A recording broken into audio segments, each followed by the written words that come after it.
So, good morning, everyone. Today is August 26th, and I just got up from the water here again. It's the Baltic Sea, it's still 16 degrees something. And I want to continue the talk from yesterday when I make a comment about this climate anxiety demonstration, which was organized by the Rebel Moms. Now, uh, they claim that they had a huge representation because they were 50,000 people. I argue that they represent outliers. If you look at the Swedish population as a whole, and also if you look at the population of Stockholm, the capital of Sweden, they didn't agree about that, on that, about that part of my Swinglish. So I got a number of very condescending comments um, on Facebook. Actually, I do a lot of discussions there. Second, I told them I asked for a definition of climate, which I gave you yesterday, and I can repeat it actually for pedagogic reasons. I think it's important that people know it. So it's basically a complex process where trace gases move in a cyclic fashion between five spheres. And this is the atmosphere, the biosphere, the cryosphere, the hydrosphere, and the lithosphere. The camera is tilted a little bit. I think so. Yeah, so it's very important to know that. And if you want to be worried about the climate, it's not a choice. I know that, but because I know something about psychology. But let's say you're worried about the future, and if you believe that the climate will sort of destroy the world or something like that, I urge you to investigate uh, climate in each of these spheres. I mean, take a look at the atmosphere, try to understand it, and use a temporal perspective. Now repeat that with the biosphere, the cryosphere, the hydrosphere, and the pedosphere, and you're going to understand that the complexity of this concept is enormous. But also that you don't measure climate in 30, 40, 100, 200 years or something like that. The changes occur. It has to be like if there's not a volcanic eruption or something, it's about millions of years, and it's a multifactorial structure, and it's very hard to understand. But there are good scientists out there that you can consult. That this leads to the second question. So Finnish media today talking about what I would call the 42nd crisis they have. I have listed all their crises on my science blog. They are currently 41. This could be the 42nd. And it's about the school food. Now, Finland, Finland uh, um is very focused on the dietary guidelines and a very old school idea that saturated fats and meat will harm your physical and mental health, basically. So they claim, for example, that if you eat saturated fat,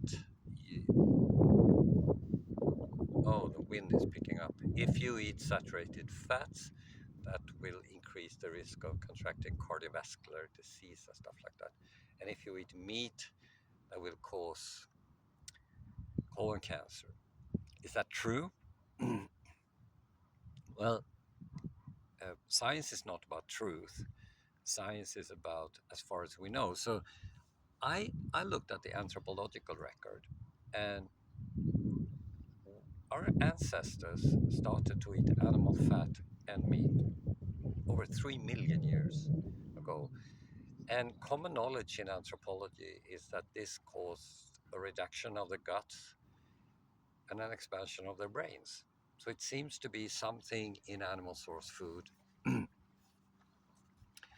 that is very beneficial for us. Adding to that, uh, the claims, the diet heart hypothesis, the claim that saturated fat increases serum cholesterol, which increases the risk of contracting cardiovascular disease, has been rejected a number of times. And so has the claim that meat causes colon cancer. So remember, animal fat and meat, we have adapted to eat that kind of diet. Now, there are school issues because the kids don't like the food, and also, there are issues with school performance here. Now, they started to demand special food, and on the list is like macaroni and ketchup, sausages, and meatballs. Now, whereas macaroni and ketchup is not, of course, something you should eat ever. It's very tasty, I know that. But sausage and meatballs are not bad, especially not in Finland, where the food security is extremely high. So, yeah, the easiest way, of course, is to educate people. And I had a lunch meeting with their nutrition supremo. I won't mention his name, on August 2019. And on January 23rd, 2020, I was invited to the Department of Food and Nutrition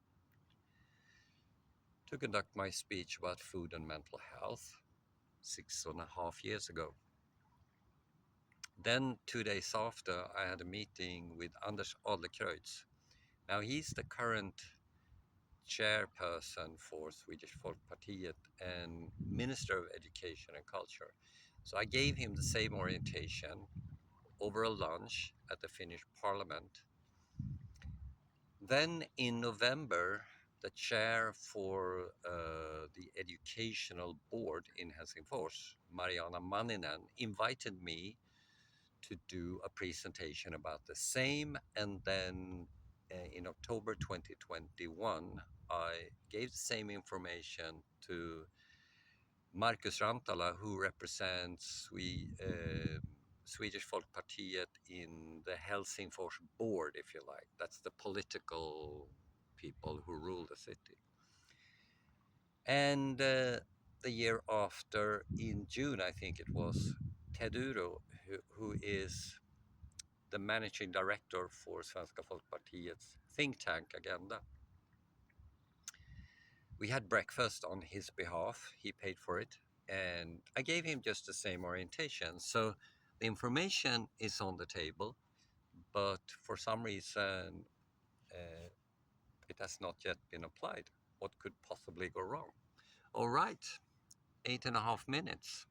Uh, I mean, I'm still available. You want to improve your health? Give me a call.